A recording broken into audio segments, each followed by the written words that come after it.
Welcome to Thursday Night Knives. I'm Bob DeMarco. Coming up, Liang Ma unveils a budget line. How cool is that? My first look at the Tempest Knives Mach 51. And then what do you actually do with them all? Today, I swooped in. I saved the day for someone I work with a knife I'll show you in the pocket check. And I got oh, wow. And I walked away. I was like, that's all I needed to hear. I didn't have to say anything. And it was beautiful to witness. I think maybe I just saw the birth, perhaps the embryonic birth of a knife junkie, because he could carry it for his job and be very well justified. Dave, how's it going? Evening, Bobby D. And the junkies, congrats on 6,000 subs. Well, thank you, sir. Thank you. That's right. That's awesome. Well, you know what? We dipped into the 6,000 right after the Jared Neve knife giveaway, and then we dipped back down. I think the algorithm thing, but I think we slowly made our way back. Dave, thank you very much. I appreciate it. Kevin Moore, what's up, my fellow NAF folks? How's it going, Kevin Moore? His name will be on the wheel this very same night. It's so nice to convene once more, Bob and Jim. Hope you're well. Well, we hope you're well too, man. Evening, everyone. 9198 David also will be on the wheel. Good to have you here, sir. Blade Ogre, Chris, how's it going? Always a pleasure. Chris has been making his own knives, and it's cool to see that develop. Byron Kennedy, always a pleasure. Also on the wheel. Happy Thursday Night Knives, Bob, Jim, Junkies, etc. Kep McNessart, howdy, Bob and Jim, and everyone. Actually, I was thinking of you earlier. Ketmuk, every time I do the show, I go through the chest and figure out, just pull out knives I want around me during the show. And I had this out, and I know you haven't used this one, but it's another one of those great, big, awesome Bark River Knives Bowies. Quack, how's it going, sir? Good to see you. Good to see you here. Always a pleasure. Hey, Greg, good to have you here, as always. Love your comments. Good evening, sir. D-Bass, always a pleasure. Good evening, Bob, Jim, and everyone. That's good. This is good. We're going to have a good conversation here. Hey, Peter, how are you, sir? Bob, a therapeutic edge says, it's good to have you here as always. Kay Mason, also a pleasure. Hello. Yeah, so this big bad boy was reminding me of it because I loaned my Shining Mountain Bowie to Ketmuk, and he used it out in the field and showed pictures. And I was like a proud papa, proud adoptive papa. Of course, I didn't make the knife, but just knowing it was out there doing something I wasn't going to be doing with it, because let's face it, I don't go hunting. So it was very cool to see. On the Edge, hey, Jim and Bob. Well, it's great to have you here on the Edge 72. Does that mean you were born in 72? I think it does, perhaps. James Moore. Hey, James Moore showing off his David LeSpec recently. Man, I love that thing. Rusty Cleaver, a pleasure. Hi, y'all. Well, hello to you, sir. Michael Morgan, good evening, Bob and Jim. Well, good evening, sir. Projects with Paul. I don't recognize your name. It's good to have you here. Hey, everyone, new here. Oh, well, there you go. See? Well, it's good to have you here, Paul. I hope you're ready to nerd out on knives. Hey, Ezekiel and Jonathan, good to have the Shredder guys here. Been doing a lot of off-grid knife stuff here, and of course that reminds me of you guys always taking those off-grids and actually pushing them and showing us that they are as awesome as they do indeed seem. Ket McNessart, wow, looks awesome. Yes. Look at this handle too, man. I love that handle. I call it a horse hoof handle. I don't know what it's actually called, but it reminds me a bit of a horse hoof, and I love it. Love this thing. Yeah. Oh, Moran. This is a Moran handle after Bill Moran, the knife maker. So horse hoof is my own sort of thing, and I don't know where this little dollop of whatever. I don't know how that got there, but I'll have to deal with it. First world problems, eh? Blame Dexter. Good to have you. Hello. Acetone, folks. 1134. What's the meaning? 1134 has to have a meaning. I always glance at the clock very, very, very frequently and see my birthday when I glance at the clock. It's actually, for a while I was thinking it was weird, and then I was like, well, really, I'm doing things at that hour, that at that time where I need to be on time. So I'm constantly glancing at the clock. So I think I'm attributing more meaning to it than I need to. I have that Bowie with Hellfire handle. What's the Hellfire handle? Ooh, that sounds good. That sounds that sounds good. The Hellfire handle. I'm thinking maybe it's like that pine cone in resin with red dye. That sometimes looks like it could be called Hellfire. Miss a pass Thursday Night Knives. Watch the replays at TheKnifeJunkie.com/Thursdays. Well, thank you, Jim. That's a good lower third to pop up there. I like that. All right, so let's get to a pocket check. I've obviously did not carry this today, though. Would that my job required it? That'd be awesome, but not require that I use it.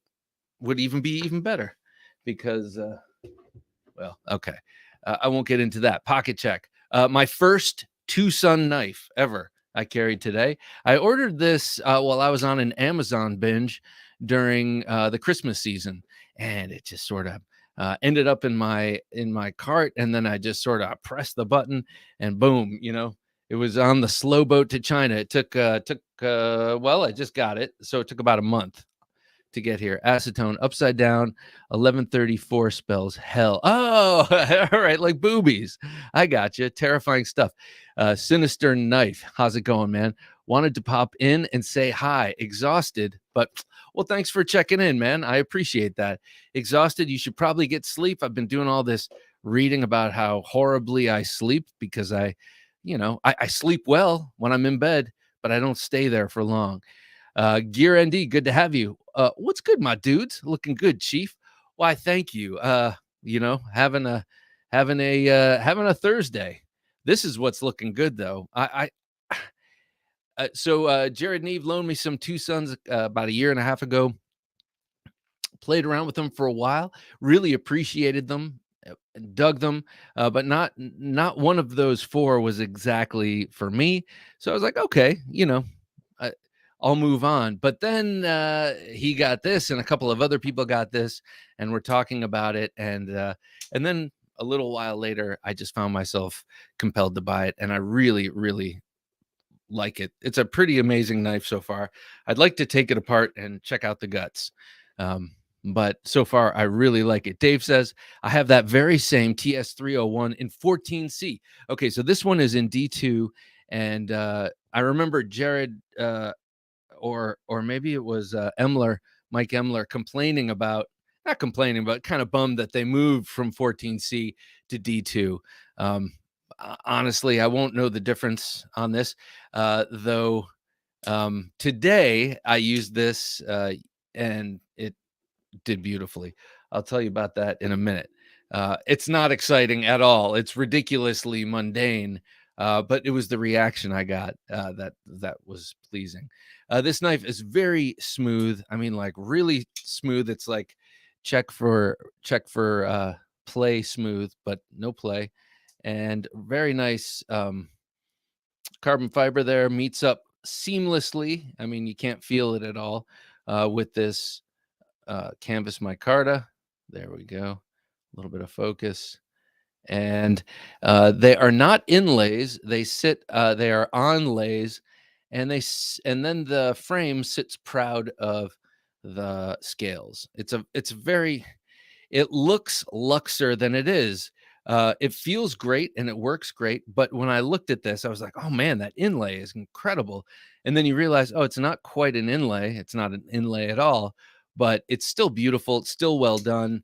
And for $100, um, eh, you know, it was an indulgence. I'll put it that way, because obviously I don't need it. And I'm trying to, well, I shouldn't even say that. Blade stuff. How's it going? Great looking blade. Yeah. So this thing really, let's see. Peter says they moved back to D2. They were exclusively D2 for a couple years. Then they leaned into 14C. Now they're going back to the old ways. Now, Peter, is that just for this model, or is that straight across the Two Sun universe? Excuse me. My mouth is so dry tonight. It's like I was sucking on corduroys. Rusty Cleaver says my 301 is 14C. Shows fingerprints like crazy, but I love it anyway. I know, mine too. I get a little frustrated about that. I love these super proud what do you call it? Thumb studs, and they look like they should be the blade stops, but there is a stop pin. Oh, they are the blade stops. That's not a stop pin. That's a stop pin in the closed position. I get it. Okay. It's a Mazwan Mokhtar design, by the way. Mazwan Mokhtar. I've heard the name, but I usually only just hear Mazwan. Okay. It is a beautiful design. I think Mazwan Mokhtar did a fantastic job. Ordinarily, I don't like it when I'm not so into upswept blades. Persian blades, I'm a little hot and cold with them. But this one just hits all the right marks, and I think it's a lot of it has to do with this thumb ramp, which is exquisitely jimped, and will ensure it is the thumb ramp that will ensure that your hand doesn't slide up onto that blade when you're jamming it into a 55-gallon oil drum to see if it contains Uzis instead of oil because you work at customs or whatever you're going to use this knife for. But it will be this jimped thumb ramp. Peter says, I mean, across the brand. Okay. D2 titanium or G10 brand. Okay. They got fancy with the high-end steels and yep. So they're and other materials. Okay. All right. Well, so are you suggesting that maybe that or is the idea that the model wasn't tenable for the prices they're selling them at or something? I think that's the first time I've seen micarta and carbon fiber together on a knife. Quack. What about the Civivi Wanderers, Appalachian? Hmm, there are a bunch of knives that look similar from Civivi and We that are the locking and sometimes not locking carbon fiber or not carbon fiber clip point blades, and they have the combination. Maybe you've seen those. That's the only other place I can think. Hey, Mike Flamian, I made it, Bob. Well, it's good to have you here, man. Always a pleasure, Mike Flamian. That's a cool name, Mike. Got to say, we're looking here at this Tucson TS 301. I like the big dash D2 because it's in D2 steel. I like the big sharpening choil, and it really looks like it's right out of the way of those terrific thumb studs. Terrific. That is a Hollywood word. Hollywood tactical. Do you hear me? Do you hear me? That's a Hollywood producer word. It's terrific. This knife is terrific. You look terrific. I think you should come by my office after hours because you just look terrific. I think I have a perfect role in this terrific script for you. So that's what this knife is right here. All right, next up, I had it was riding in my coat pocket, and then it was my car knife, and then it ended up coming into the office, and it was my editing fiddle knife. So this is the uh, Kubi Vagrant. Yes, the Kubi Vagrant. I think this thing has a beautifully shaped blade and a perfectly ergonomic yet angular-ish handle. This is a Max Chichuk design, if that's how you pronounce it. And I know Chichuk, and I know that that's one of Dave's favorite designers. Hey, Richard Campbell, good to have you here. New Mexico in the house. Hello, everyone. Well, it's good to have New Mexico in the house. New Mexico, beautiful state. Haven't been there in a long time. But this thing is really, really nice. I love non-flipper bearing action like this has. Very, very smooth action. But this is in a nice G10 package. This was bequeathed to the channel, and I'm adopting and fostering to adopt it, I should say, from a big box of knives that Dave sent over, this old sword blade reviews, and I'm looking at 3 of them. I posted a video already of the Virus by BlackRock Knives, this cool thing. This cool, it looks like a Velociraptor claw, but it's a Pikal style knife by Ken Vahikite and BlackRock Knives. And then this cool one, the Silence Slim. Such a beaut. Look at this beauty. Bastinelli. I love Bastin Cove's designs. It's just awesome. It looks like the Taliban on the wall to me, behind me right there, this one. And then he sent a whole bunch of giveaway knives, and this was one of them. And I've been carrying it around, and I'm afraid I may have fouled the G10 enough that I have to make this one mine and then give it away at a later time to myself and keep it forever. So I really like this knife. Tonight I was cutting up kielbasa That's amazing looking. Yeah, it really is. It's got such a beautiful blade. And the interesting thing is I used these two knives to cut up about an 18-inch kielbasa to go into this cowboy chili that my wife makes. It's awesome. I got some. It was already cooked, so it didn't have to go in for too long, and the consistency of it was cooked. Awesome, Bob, says Michael Moore. Thank you, sir. Um, and I was expecting this one to cut better because it's so broad and thin and slicey, and it did very well. But this one did better, and I think it's because it's actually a little bit more wedge-like, and it just kind of it got right down to business. It cleaved it cleaved the meat, and then the tip and the shape of the blade itself, the profile, got through the skin nicely. The upswept blade of this, I was constantly chasing that skin, around the sausage. So they were both fun to cut with. It was a fun test because, sausage isn't necessarily pleasant to cut. You get a lot of feedback from the material, and I got to say the Vagrant did awesome.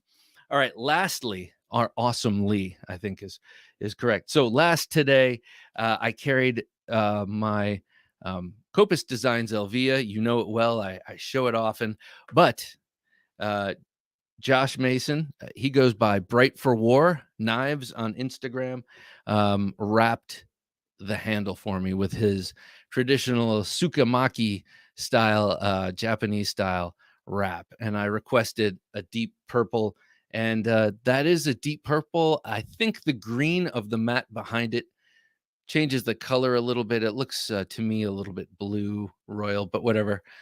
So that you've got that purple ray skin, and then the crossing um, cord wrap there, and then you can see in profile each time the cord wraps over it, twists over itself, and creates a peak, and it's all fixed with epoxy. So those peaks are perfect places for your fingers to nestle, and you can really grip this knife really well now. Before, one of its unique selling propositions was the fact that the handle was slick and thin, and you could drop it in your pocket and it wouldn't print, and it wouldn't grip the inside material of your pocket and create disturbances, and would be undetectable nearly. uh Not really going for that, wanting more a good grip on this knife, if heaven forbid I ever had to use it, to cut myself out of a seatbelt or what have you. Sweet wrap. I agree, Michael Morgan. I absolutely adore this kind of traditional Japanese wrap, especially on little fixed blades like this, and on samurai swords, of course. But those peaks really, really aid in the grip, and this is now a hand-filling, grippy, nice Pikal style knife. For what do I use it for? For opening packages of ground beef or chicken. This is great for that. Thank the heavens that's all I need to use it for.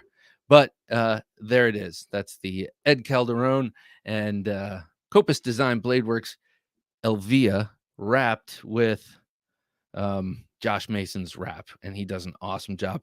Check out Bright for War on Instagram. That's Josh Mason, and we did a podcast with him this past week. Awesome guy, who reminds me of a guy that I lived with way back when, in the early 2000s, when I was a bachelor, and we lived in a place together with a couple of other knuckleheads, and he reminds me of one of them. So it was cool to talk with him. Acetone says that is nice, just what it needed. I agree. Now, acetone, what I had on there before, and I like this with people who do it better. But I had let's see if I have an example around. I had one of these sort of jute cord wraps around it, and I also like that. To me, see, this is one of those little G10 pokey things I made, but I like the jute wrap on certain knives. I don't know. It's evocative of something, and I'm not sure what it is, but a homemadeness. But when you see it on a really fine, well-made blade, something about that contrast I really like. And plus, I like the color of that sort of golden ochre color against the gray of the steel, or the silver of the steel. So a lot of it is aesthetic, I'm shallow that way. What can I say? But I love this Sukamaki wrap. So I'm thrilled to carry it. And by the way, this is how I carry this knife. I wrap this cord around the belt loop at 9 o'clock on my left hip, and then this cord just wraps around to the front of my body, and then this just sits right in my behind my belt in my pants. In my pants. And then this handle just barely sticks out, and then my shirt plumes over it. Plumes, like because I wear these big pirate shirts, it just sort of plumes over it, and no one sees it. No one's the wiser. It's great. Is the whole wrap hardened? Yes, it is. It's hardened, and what I don't understand is how he hardened the cord wrap, but didn't get any on the um, ray skin. I'm sure there's a trick, but every time I try to do anything with this kind of thing, like even when I've done this and tried to shellac it, it's hard for me to control that liquid even when I carefully tape it off, and I can't imagine he did that with this. But yeah, it's all hardened. Like the first time I really realized how excellent cord wrap can actually be was with this knife, the CRKT. What the hell is this called? Obaki. It's got a cord wrap hardened with epoxy, and you wouldn't know it from looking at it, but man, is it grippy. And it better be, because this is a nasty little pointy thing. So that's what I was carrying today. What did you guys carry today? Let me know, guys and gals. Put it in the old chat. Let us know. I am interested. And if you're shy, if you're bashful, you don't want to type right now, and you don't even want me to read your name, then call the listener line 724-466-4487 and leave a message and let me know. And then, if it's good, if you've performed well, then we'll play it on one of these podcasts. And it would be fun. It would be very fun to put together this montage we keep talking about. I keep talking about. Jim's like, yeah, I hope that never happens, because that's just more work you keep talking about. Chris says, carrying the Medford Smooth Criminal Tour. Oh, here we go. All right. So Chris is the most knife carryingest of all of us. And I admire him for this. And at first I was a little threatened. I was like, man, I only carried 3 knives today. This dude carried 6, and they were all killer. But I've gotten over that. And now I'm just an admirer. So Chris, let's get to this. Carried my Medford Smooth Criminal Tour Merchant. I want to talk about that. Pena Bronco, Manaja, Ogre Swayback. That's one of yours, I'm assuming. Kaiser Gun Hammer Bowie. That's a cool one. Gavco Thresher and Protec Brand 3. That's the 4-inch bladed. That is a killer. These are all, I mean, this is like a semester payment at a local college, and it's like 40 pounds of knives. And they're all to a knife sweet. Presumably this Ogre Swayback that you're working on is a good one. So Tor Merchant, how do you like it? I've heard mixed things about Tor, and I have an interesting thing where they reached out to me. Hey, we love your podcast. Look through our catalog, pick something out. Let us know what you like. And I got back to him. I'm like, oh, let me check out, I'd love to check out this knife. And if that doesn't work, I'll check out that knife. And then they never got back to me. And then when I kind of subtly followed up, hey, can I still take you up on that offer? Radio silence. And then I'm wondering, maybe they're just worrying about getting the knives right, and they're kind of like laying off but they approached me. Hey man, you kissed me, Tor Knives. I was just here. It just happened. Dave said, carrying my Wee Knives Arsenal by Ostap Hell. I love Ostap Hell in 20 CV with integral G10 and tie handle. Wait, this I don't know about. Okay, which one is this? Wee Arsenal. I know you didn't tune in to watch a guy on the internet, because you are that probably anyway. So let's see. Wee Arsenal. Sorry, I know Jim's like, share your screen, Bob. Oh, this one. Okay. Well, what's with the holes in the blade? Aren't you worried about viscera getting caught in there, Dave? I'm just kidding, of course. That is a beautiful blade, and it looks like it offers a lot of room to Spidey flick. And lately, I have been into that. Like, that's Using my middle finger to flick is almost becoming a prerequisite. Almost. I don't know why I'm so interested in that capability, but the arsenal looks like it's got it in spades. And I know We Knife does an awesome Tanto. Caleb Townsend, today I carried the Hawk Knives Deadlock Model C and the Para 3. Must be nice, Caleb. No, I'm just kidding. That's very nice carry. That Hawk Knives Deadlock and the Model C, what are they on the D now? So the Deadlock Model C, that has a little rattle, right? But the D, I heard they totally worked out all of the rattle. Well, Caleb, you better send that over to me and then just seek a D so that you know that you really have a sound collection, and I'll help you in that way. 9198 David says, "My birthday carry today, sir. Happy birthday." David, I raise this knife to you. David, happy birthday, sir. I appreciate your checking in here all the time. I check your patronage. I appreciate your patronage, and happy birthday, my good man. My birthday carry today was my Vero Synapse XL. So awesome. Dave and I were just talking about how we both want one of those. And Spyderco Sage in Maximet. Yep. Thursday night knives on your birthday. Doesn't get any better than that. Oh, David, I am very pleased and honored, sir. And if I had something, I'm going to raise some water to you, sir. Happy birthday. I won't ask how old you are, but if you want to volunteer that information, I will gladly broadcast it. You're like, great, thank you. Byron Kennedy says, I had my new Vero Synapse XL. No, wait, that was just my that was just my online cart. Instead, have a few front and rear brakes on the business van. Oh, there you go, man. There you go. It's a Vero Synapse or brakes. Actually, I'm kind of at that crossroads right now. I have to get some new brakes. It's about time. Everything else has been basically rebuilt on my car. It's time for the brakes, and then I'm good to go for another 100,000 miles. Quack said, carried my 80/20 in 90s in S90V crew clad. What does that come every 20,000 years on a comet? What is that? That sounds pretty cool. Les George VECP, VSEP, one of my absolute favorite knives. Happen to have mine right here. Here's to you, sir. And Kershaw Federalist. Is that one of the new slip joints? Of course, my Glock also. Sweet.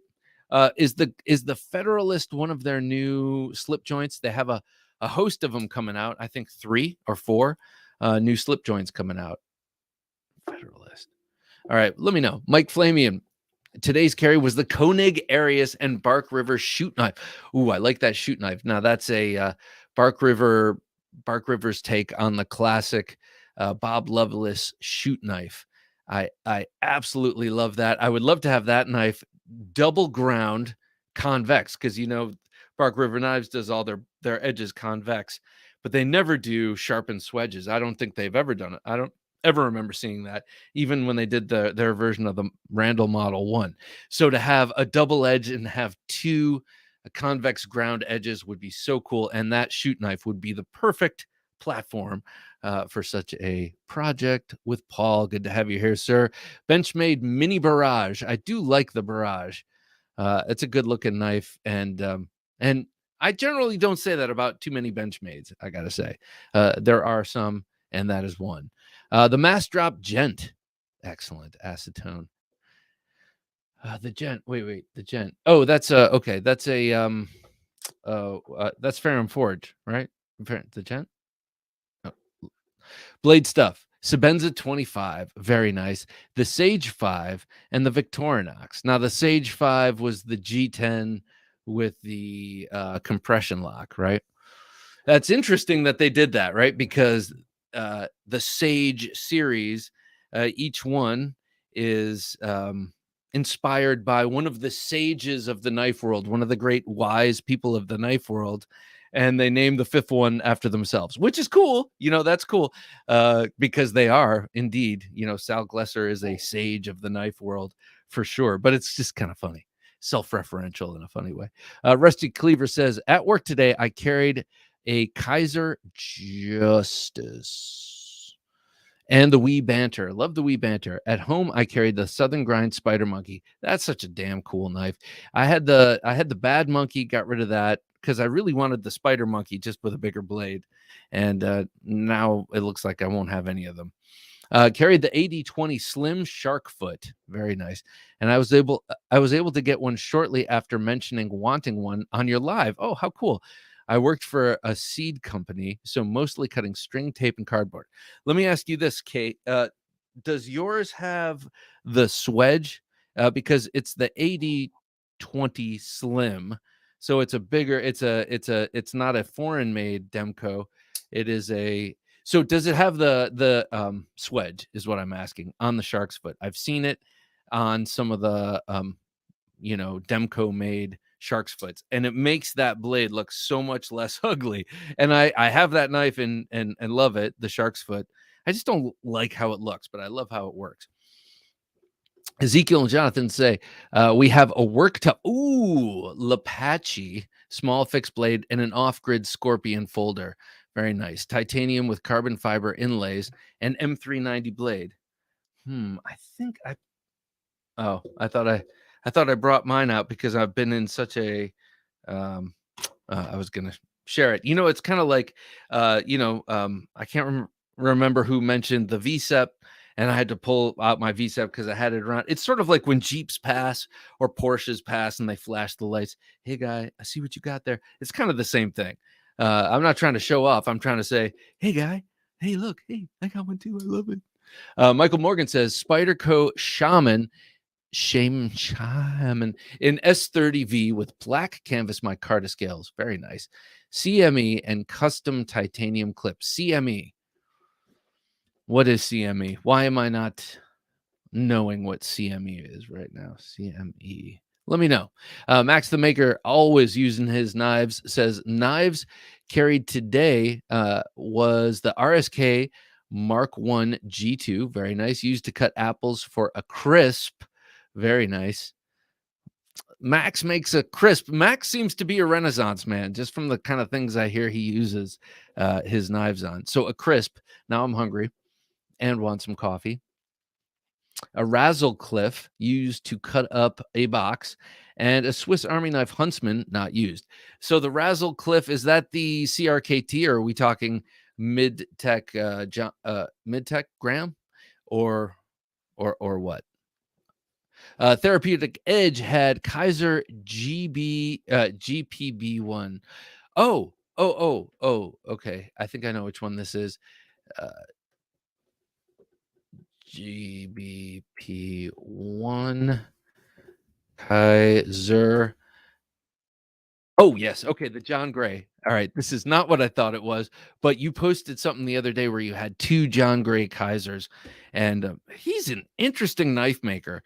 This knife and then the Thuk, THUK, is cool, and then he's done a number of these kinda crazy knives, in titanium and different materials, and he does some cool stuff. He seems to be an outlaw.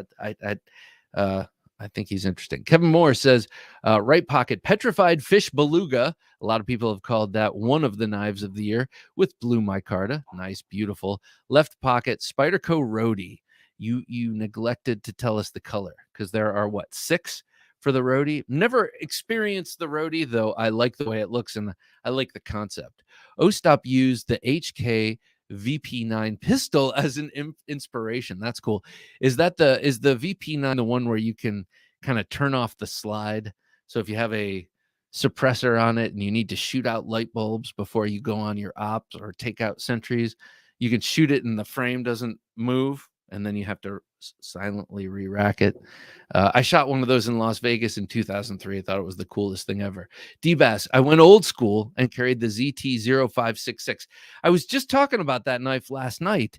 And that was Monday night. I was on Knives Fast Show. That was awesome. I had so much fun. But the let's see, it was the blur came up. Someone talked about de-assisting the blur, and I mentioned the only knife I've de-assisted was the 0566, and it worked very well if you can tolerate a soft detent. But that was that I liked having it like that. Blade Ogre said, by the way, that was an awesome knife. I wish I never got rid of the 5.66, but it helped me get a real hinderer. Blade Ogre says, love the Tour Merchant. Okay, found it on a closeout deal at Northwest Knives for like $190. It was professionally sharpened. The first version had so many complaints. Oh, they had okay. They made a second, but I love it. Okay, so when you say it's professionally sharpened, that's kind of expected when you buy a knife. That the person who sharpened it is professional. Are you saying that someone outside of the tour shop sharpened it? I think that might be what you mean, but does that mean that you bought it? Oh, wait. Yes, you did. You bought it. Oh, you bought a closeout. I don't get it. I don't understand. Hero Sticks says, hey, Hero Sticks, good to have you here. Today's carry was the Finch Harvester, full finch nest hatching video coming soon. Very nice. That new Lucky number 13 looks cool. And the new Kaiser Urban Bowie in natural micarta. What is this urban? Oh, this is the Pinkerton, the little urban Bowie. It's an absolute fifth pocket winner. Awesome. Yeah, please clarify. I want to know. Caleb Townsend says Model C is the new one. Oh, okay, awesome. Well, nicely done, Caleb. I knew that. I was just making sure you did. How's that rattle? Just kidding. Gear ND says, I opened up a package today with the show-stopping concept mini COVID. That mini COVID. Corvid is something else, right? Inside was another mini COVID. That is a weird looking little knife. So Gear ND, if you have too many of those Concept mini Corvids or whatever, and you want to sell one to me, let me know. Corvid, yes. Corvid is like that's the family of birds that crows and blue jays are in, right? The corvids and ravens, very, very smart birds, apparently.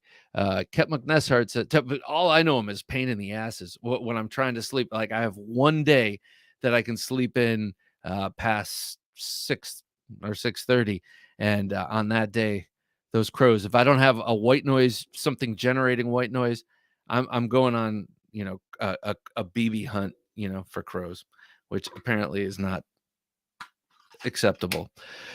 Ketmuk says today was the Eldris, not a surprise. That's your go-to, right? You and JN always carry an Eldris, I think. And the LT Wright Camp Muck. Oh, very nice. And the Finch Harvester in yellow bone. So 2 harvesters today. That Eldris, it's interesting. Like I love the concept of a daily neck carry. And I don't know if you carry the Eldris as a neck knife, but I don't know unless you just drop it in the pocket, if you can carry it any other way. Hag90 says, hi, the Knife Junkie. Hey, Hag90, how you doing? I don't know why that just came out weird. Hi, y'all. What did I miss? We're almost nothing. We're about to get to the Gentleman Junkie giveaway. I say almost nothing, but I also mean like everything. We've been sharing stories of the day. We've been sharing the knives we've been carrying. It's been a real bonding experience, but it's cooled down. And then now that you're here, Hag, I don't know, man. No, I'm just kidding. Let us know what you were carrying. We are interested. We are the ones who are interested. All those other people, they don't care. This is how cults work. They cut you off. Your family doesn't care about your knives. We care about your knives. So hand over your phone. Just put it in an envelope and send it here, but not the phone that you watch this on. And we'll take it from there. Hero Sticks. Bob, hit me with your mailing address via Patreon, and I'll send you the Synapse XL for you to check out. Yes, sir. I think that would be awesome. Well, I'll write that down because that's how I got to do it. Hero Sticks address. I would love to check out the XL Synapse and compare it, because the regular Synapse with the 3.2 inch blade is one of my most perfect folders, and to have it in my like the size range I love, that would be awesome. Lonely Stacker 777. Lonely Stacker 777. Well, it's good to have you here, man. I decided to give away all my under 100 knives to anyone that would take it for 2022, or I'm sorry, 2022. And I guess till I lose one, I'm carrying the Buck 110 Auto, Swiss Tool RS, and Guardian Tactical Recon Zero. All right, so this is interesting. Lonely Stacker 777. This is like this is the equivalent of, okay, I admire you. Let me say, I'm telling you right now, I admire you greatly, and in my universe, it's kind of like I admire the guy who's like, you know what, I'm quitting my job and we're packing up and we're hitting the road and we're going to see the country and we're going to live, by our wits. That is like the knife collector equivalent. It's like we're going to be out there on the road, and come what may, we'll rely on one another. Just the Buck 110 Auto, the Swiss Tool, and the Guardian Tactical Recon, and we'll make it work somehow.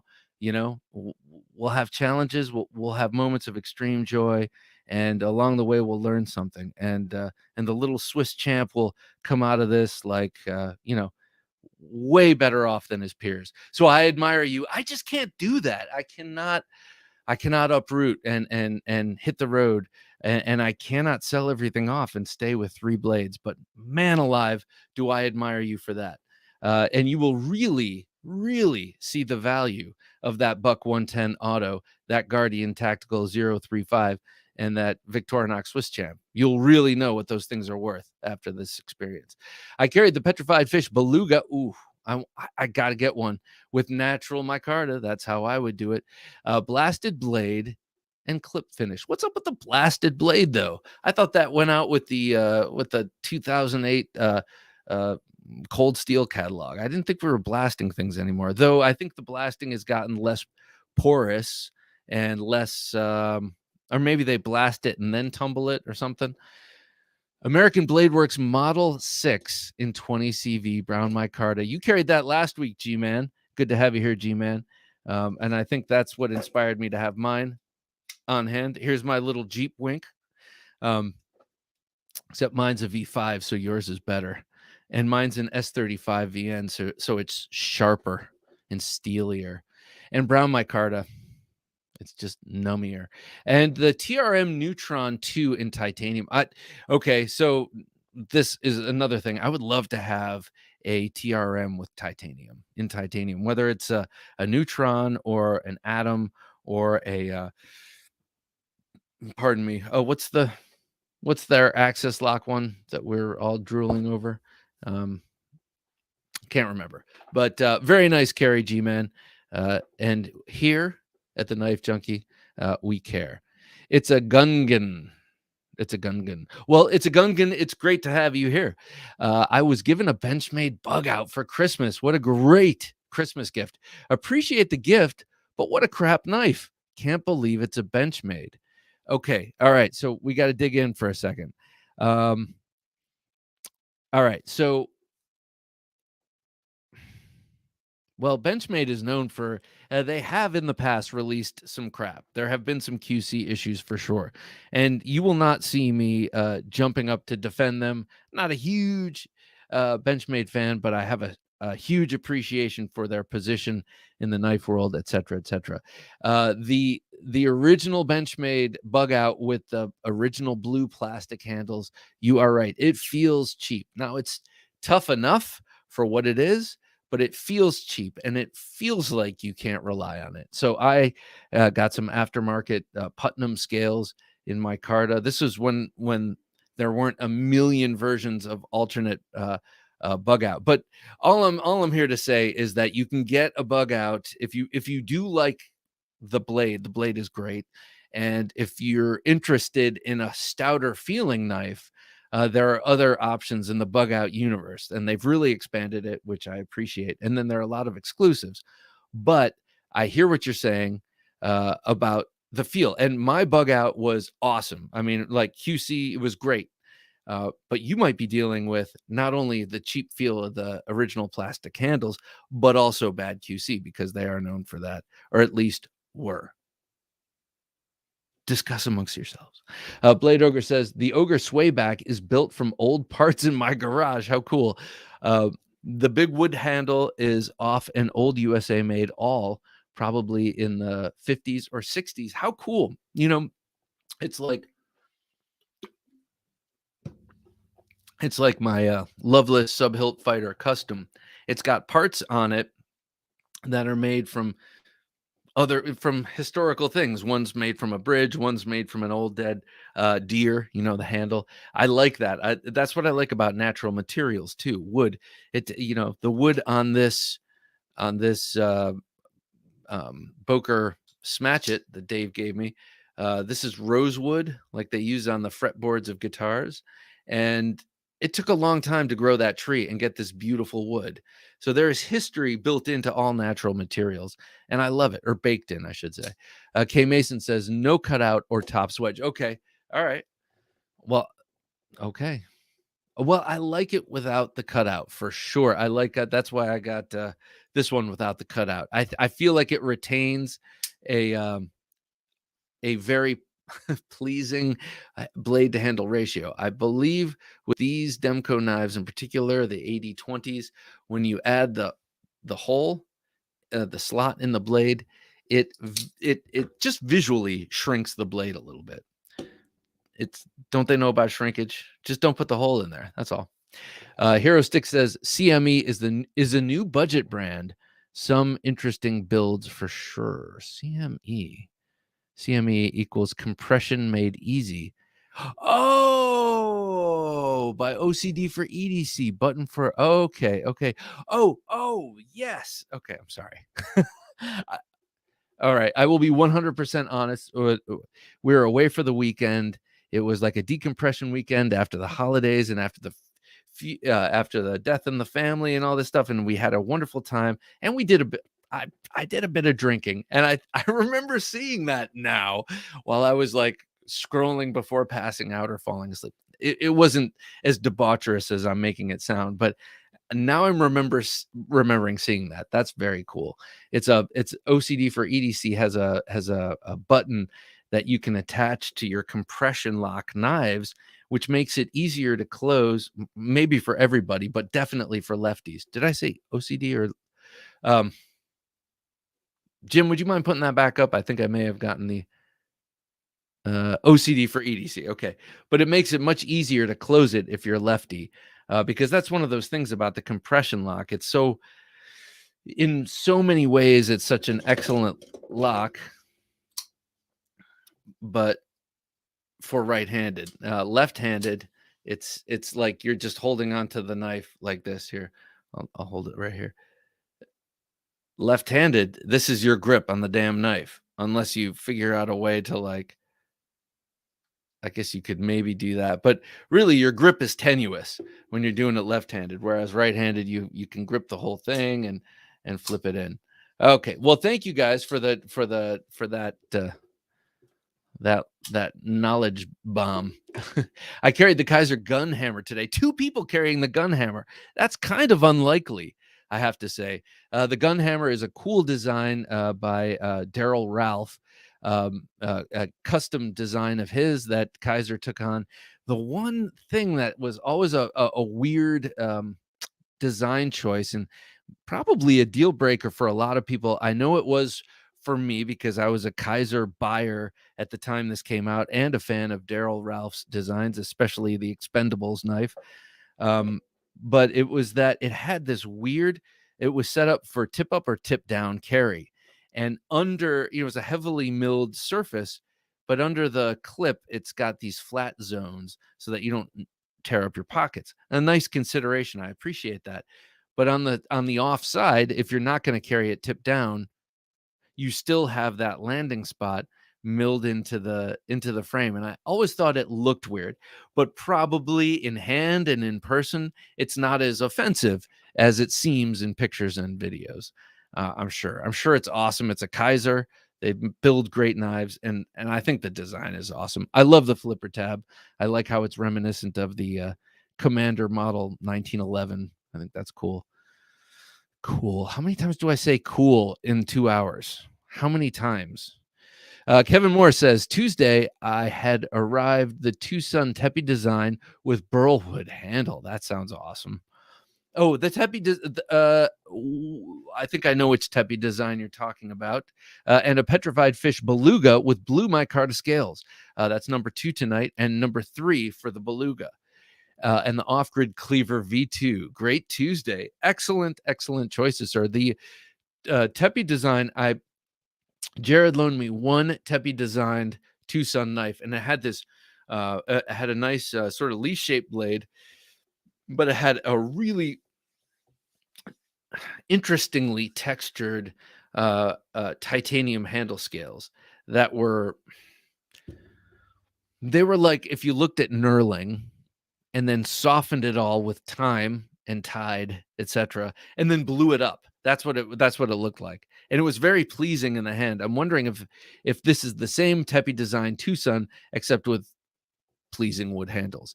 Hero Stick says, I know the Urban Bowie by Kaiser will be too small for Bob, but it is Dirk Pinkerton design. Yeah, you know what?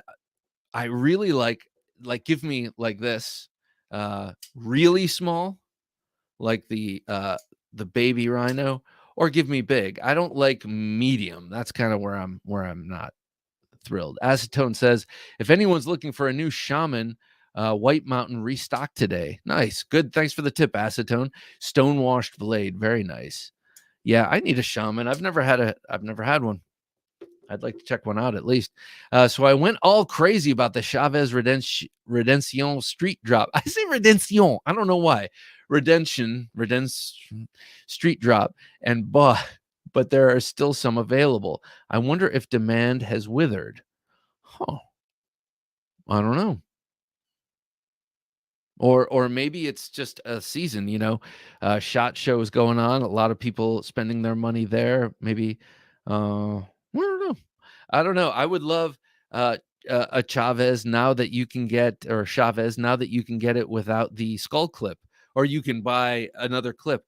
I'm just not a skull guy. I just not, it's not part of my aesthetic these days. So that to me is too much of a. People are always looking at my pocket clip anyway and commenting, so I don't need a skull. Buddha Flash, how's it going, man? He is also a Buddha Flash has also done some knife training. Hello, everyone. Your recent episode regarding folding fighting knives inspired me to carry a Kramer Custom Reaper folder today. Such a nice. I would love to have a custom. I have this custom Kramer, this Voodoo, which is so exquisite. But I would love to have one of his folders. And now he's begun making folders again, but he was sort of obligated to make one for a friend who accomplished this great thing that he promised he would make if he accomplished this thing, and he did. So he's like, damn, I got to get back into folders now. And I know Dirk Werning has one of his has a Libra Fighter folder. I think that's what he has, but I would love to get my hands on that, man. That is a nice carry. Hey, Zen Ali, good to see you, man. Hogue Mini RSK scraped some mud on drywall. Really? That the Hogues just they keep coming, and they keep asking for more. And I'm so glad that Doug Ritter found a home with them, because I really dig those knives. I had the fixed blade, the number 3, that I've kind of had out and using recently. CRKT Razzlecliffe was the one I had on me. That is a cool and useful knife. I have a good friend who used to be a firefighter, and he would carry that on the job. And I was kind of like, that knife is so cheap. That's a CRKT. What are you doing carrying that? He's like, I don't care about really banging it up. And it's strong as hell, and it's capable. And I've got this scraping thing, and I need that. I was like, oh, okay. You mean it's not about like carrying an impressive knife when you run into a fire?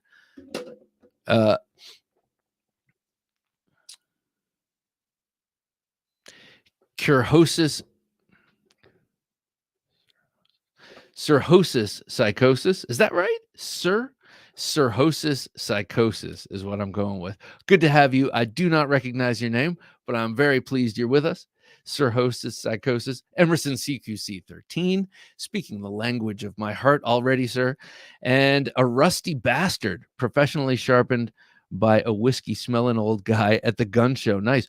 But what's a rusty bastard? Oh, you're saying the CQC 13 is a rusty old bastard. Nice.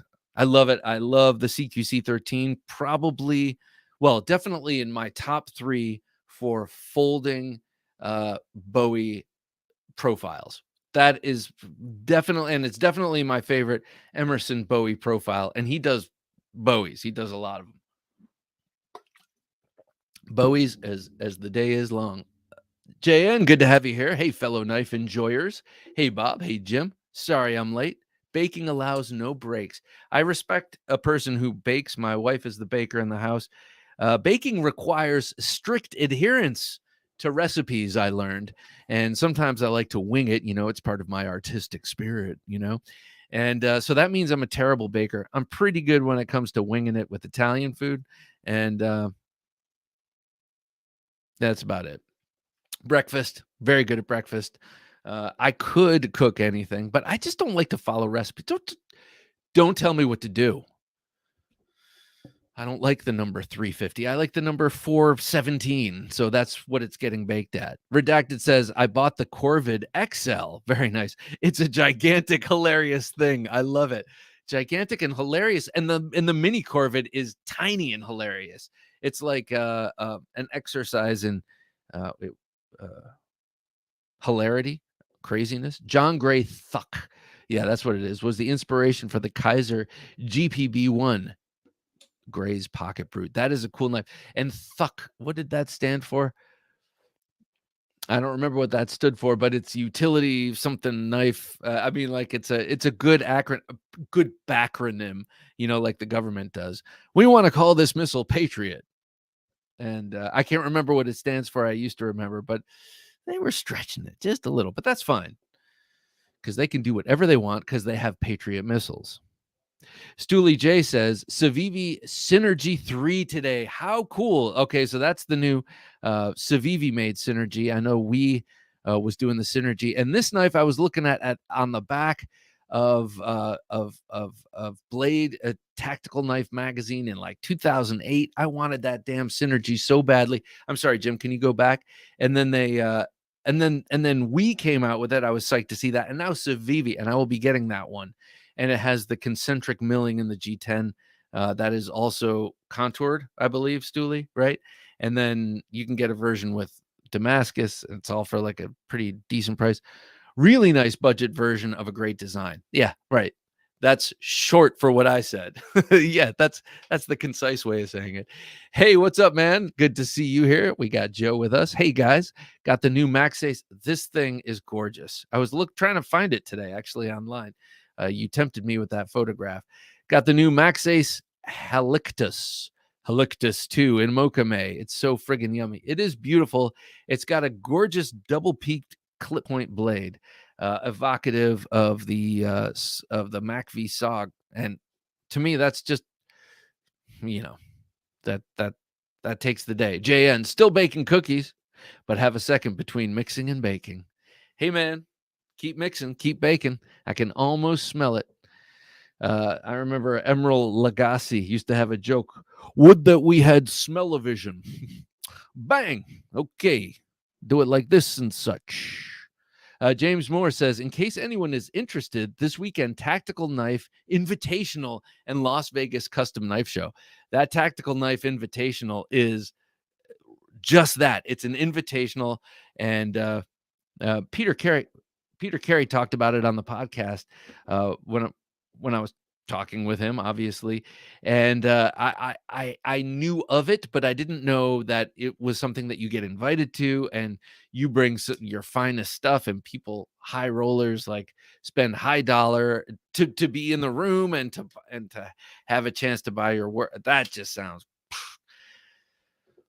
I'd love to be a fly on the wall or just a guy walking around with a camera, you know, being media. I'm just covering the event, but just really gawking and being able to check out knives without having to purchase them. They're like just top notch, gorgeous stuff. Zen Ali used my Yellowbone harvester yesterday to open a box for my booty girl. Very nice. Well, that's a classy way to do it, man. Yellowbone, booty girl, harvester. I mean, all of it together. It just works. Redacted says, give me a bead blasted blade over literally any satin blade any day of the week. Hey, I got to say, I'm with you too. And you know what I like to do, Redacted? I did this with some of my older, more aggressively blasted blades. You know, those, they would rust. They were os 10 or os 8 and heavily blasted. So if you looked through a microscope, you see all this like um all these pores where water can take purchase and rust. Anyway, what I would do is take the blasted blades and then sand them lightly. And not only does it take care of the rusting issue by kind of smoothing out some of those micro pores, but it also highlights the grind lines and makes the blade just look really cool. If I would be antisocial, I would get up and go over there and grab my old Spartan, which I did that with, and it looks really cool. So it's kind of a mix, but no satin fingerprints, no shiny. It's nice. Ethan Ruins, good to see you here. Ethan Ruins, EDC. What's up, everybody? He says, what's up, everybody? Ethan, it's great to have you here, ruining our everyday carry, literally. Steve Clover says, oh, wait. TRM Shadow. That's what it is. Thank you. Thank you. I was trying to remember before. If you're just joining us, I was trying to remember the TRM.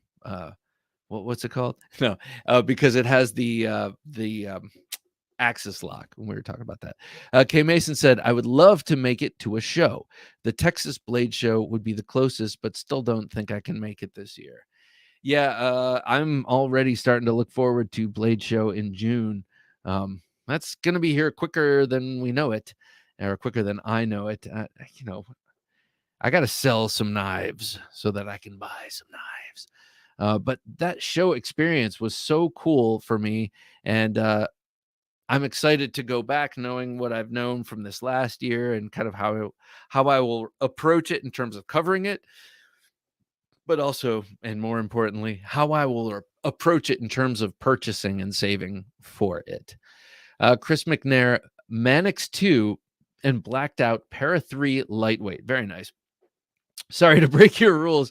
Oh my gosh. I am shocked and appalled, but I did put the Para 3 in the waistband on your recommendation. Oh, well, hey, Chris. I think it's always a good idea. I don't know why. It's just like set and forget. But I got to tell you, I broke my own rules yesterday, and this is appalling. This is what I carried. That's what I carried yesterday. I broke so many rules at once with this. I'm not even going to begin to enumerate them, but I was ashamed. It was that sort of shame you feel when you do something that's kind of good too. Jared says, hey, Jared, good to have you. Hey, Bob and Jim, everyone carried the CJRB Scoria and the blue denim mic with blue denim micarta handles. Very nice. I love that Scoria. And I didn't know it came in blue denim micarta. Maybe that's how I'll end up getting it. I always wanted it with the black and maroon coloring. Hero Stick says, Bob saw that River's Edge Cutlery pickup Stroop Knives. Oh, cool. My only hesitation is the aesthetic of the handles. They are a little wild. Which scales do you have on yours? Okay. All right. And then after this, let me allay any fears Hero Sticks has about the Stroop handle, and then we'll get to the giveaway. I believe I have mine right here. Okay, so this is the TU2 by Stroop Knives. TU stands for tactical use. The handle looks wild. Or no, the aesthetic of the handle's a little wild. Okay, so aesthetically, I could see that. Yeah, it looks a little different, but they are really optimized for ergonomics. The CNC, this is where he uses his CNC. He does not use them on the blades, at least as of yet. But each one of these handles are kind of uniform, and he uses this handle shape across most of his blades with this bird's beak in the back. And I got to tell you, it just absolutely melts into the hand. And then you have these divots here. They don't overcommit you, but your fingers find a spot, and it just feels great. I would like this is a recommendation point, I would say. This is a reason to this is a reason to buy the damn knife. I mean, it is very sharp. It's a very robust blade. It's got nice geometry and a very nice grind. And I like the way it looks, but the handle is incredible. The handle melts in the hand. Now he has a small one, which I'd also like to get. It's smaller than this, but he calls it more of a three-finger knife, but it has a handle shaped like this. That I'm not sure about how that will work. A three, a three-finger knife with this handle shape, but for a full four-finger grip, and I know because I've handed this to people at work who are way bigger. I know that this is comfortable in bigger hands than mine. So I would put to rest any fears of that. And then this really shines in he makes some larger versions of this, and so if you're doing any sort of chopping or any motion like that, this is excellent for holding it in your hand. But if you get this or some of the smaller models, this is excellent for reverse grip, and it just this just sits in the hand, fits in the hand like it's made for it. So I I would uh, I would not let the handles bum you out. And then if you're talking strictly aesthetically about the handle in terms of the surface, like this is multi. If you look closely, you can see this is maroon and black G10, alternating layers of maroon and black G10. And I know that he has done handles with this same milling pattern on tri-colored G10. Um, gray, tan, and green, and the more colors that exist in whatever it is. He also uses wood, I think, and then the more sculpted, the more kind of wild it looks in terms of the grain, because of the surface shape of this. Whoops, the surface shape of this, and um, you know the many layers of different colors of the G10. Oh my God. That was exhausting. I apologize. Train with square wheels. Good to see you, man. I don't recognize your name, so it's good to have you here. Unfortunately, I carried a cold steel Spartan because, of course, I'm very tough. Yeah, you, sir, are like me. That is why I carry it too. And my P365. Is that the Reich? Is that the little slender Reich with the Warncliffe blade that I gave away by accident? I think I need a better belt, only because my current belt doesn't have big enough tan muscles like me. Hey, man, uh, just own it. Carrying the cold steel Spartan is a responsibility, but it is also a great honor. And who cares if it pulls your pants down? That's part of it. We just have to embrace it. Stoolie J says the bug out is one of the most overrated knives of all time. I never understood the appeal. Stoolie J, okay, I hear you. I hear you. I think Benchmade might be that company actually, but what was my question? Bug out most overrated knife. Oh, but what about it is overrated, and what knife do you think does actually more importantly, actually, Stoolie J, what knife do you think more importantly deserves the niche or or the whatever the bug out has, whatever praise it gets, what knife should be getting it instead? Man. Okay. Hey man. We have Jay Wilton 76. Jay Wilton 76. Good to have you here. Good evening, Bob and Jim. Well, good evening, sir. It is a pleasure. Let us know what you were carrying. Hey, we have Shane. How's it going, man? Hello, beautiful people. Pocket knife review in the house. Good to have you here as always. The CME is a godsend for my neuropathy. I don't understand what that means. What do you mean by that? I don't want to think I know what you mean. D-Bass says I don't own a Benchmade, so it's just hearsay, but I've been hearing lots of complaints about Benchmade recently. In particular, their awful uneven grinds. So that's a complaint I remember from a few years back. It seemed like they remedied things for a while. What bums me out about Benchmade is their just unremitting sameness across all of their designs. It's like everything looks the same, and the things that look different are still the same. The turret still looks like a Benchmade, and it still looks the same, and they just moved a couple of curves, and I don't know. And I know what you're saying. Benchmade is not. This is not a beauty brand, Bob. This is not about how the thing looks. It's about how it works in the hands of law officials and law enforcement officers and the military and this and that. Yeah, I know. Law enforcement officers are for some reason hooked on Benchmade. Look, law enforcement officers, if you're still hooked on Benchmade, and I'm only saying this from the people I've worked with at work, and I have said this in a more gentle way than I'm about to say it, but look, you know, it's not 2008 anymore. Like there are so many other options now. And I'm not even talking, I'm talking other American options, other robust American options.